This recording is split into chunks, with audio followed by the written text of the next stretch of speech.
ನಮಸ್ಕಾರ ಗ್ರಾಹಕರೇ, dream deal company ಕಡೆಯಿಂದ 3D ಸೀಸನ್ ಡಿಸೆಂಬರ್ ಮಂತ್ ಅಂತ ಐಫೋನ್ ವಿನೋದ್ ಸರ್ ಅವ್ರು ಇಲ್ಲೇ ಇದ್ದಾರೆ. ಅವ್ರಿಗೆ ಐಫೋನ್ ಅನ್ನು ಹ್ಯಾಂಡ್ ಓವರ್ ಮಾಡ್ತಾ ಇದ್ದೀನಿ.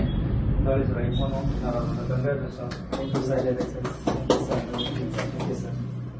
ಏನ್ ಅನ್ಸ್ತದೆ ಸರ್, ನೀವು ಕೇವಲ 1,000 ರೂಪಾಯಿ ಕಟ್ಟಿ ಐಫೋನ್ ವಿನ್ ಆಗಿದ್ದೀರಲ್ಲ ಸರ್? ತುಂಬಾ ಖುಷಿ ಆಗ್ತಾ ಇದೆ. ಓಕೆ, ನಮ್ಮ ಲವ ಯಾರು ಸರ್ ನಿಮಗೆ ಪ್ಲಾನಿಂಗ್ ಕೊಟ್ಟದ್ದು? ಲವ ಅವರು, ಅಶ್ವಥ್ ಅವರು ಹಿಂಗೆ ಬಂದು ಕೂತ್ಕೊಂಡು ಮಾತಾಡ್ತಾ ಇದ್ರು. ಈ ತರ 1,000 ಉಳಿತಾಯ ಯೋಜನೆ ಮಾಡಿ ಅಂತ ಹೇಳಿದ್ರು. ಉಳಿತಾಯ ಯೋಜನೆ ಮಾಡಿದೀನಿ. ಅದಕ್ಕೋಸ್ಕರ ಇವತ್ತು ನನಗೆ ಐಫೋನ್ 16 ಬಂದಿದೆ. ತುಂಬಾ ಖುಷಿ ಆಗ್ತಿದೆ. I love dream deal. ಕಟ್ಟೋರಿಗೆ ಮುಂದೆ ವಿನ್ ಆಗೋದ್ರಿಗೆ ಏನ್ ಹೇಳ್ತೀರಾ ಸರ್? ಕಟ್ಬೋದು ಸರ್, ಏನ್ ತೊಂದರೆ ಏನಿಲ್ಲ ಸರ್. ಏನ್ ತೊಂದರೆ ಏನಿಲ್ಲ, ಆರಾಮಾಗಿ ಕಟ್ಕೊಂಡು ಮಾಡ್ಕೊಂಡು ಹೋಗ್ಬೋದು ಸರ್. ನೋಡಿ ಗ್ರಾಹಕರೇ, ಕೇವಲ 1,000 ರೂಪಾಯಿಗೆ 70,000 ರೂಪಾಯಿ ಬೆಲೆ ಬಾಳುವಂತ ಐಫೋನ್ ವಿನ್ನರ್ ಆದಂತ ವಿನೋದ್ ಅವರು ಹೇಳಿದ್ದಾರೆ. ಚೆನ್ನಾಗೈತೆ ಡ್ರೀಮ್ ಡೀಲ್, ಮುಂದೆ ಕಟ್ಕೊಂಡು ಹೋಗಿ ಅಂದ್ಬಿಟ್ಟು ಕನಸು ನನಸು ಮಾಡ್ಕೊಳ್ಳೋದು. ಅನ್ಕೊಂಡಿಲ್ಲ ಸರ್ ನೀವು 1,000 ರೂಪಾಯಿ ಐಫೋನ್ ಬರುತ್ತೆ ಅಂತ?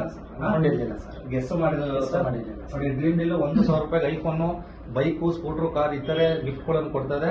ಆದಷ್ಟು ಬೇಗ ನೀವು ನಿಮ್ಮ ಫ್ಯಾಮಿಲಿ ಆದಷ್ಟು ಜಾಯ್ನ್ ಆಗಿ ನೀವು ಅವಕಾಶವನ್ನು ಪಡೆದುಕೊಳ್ಳಿ. Thank you.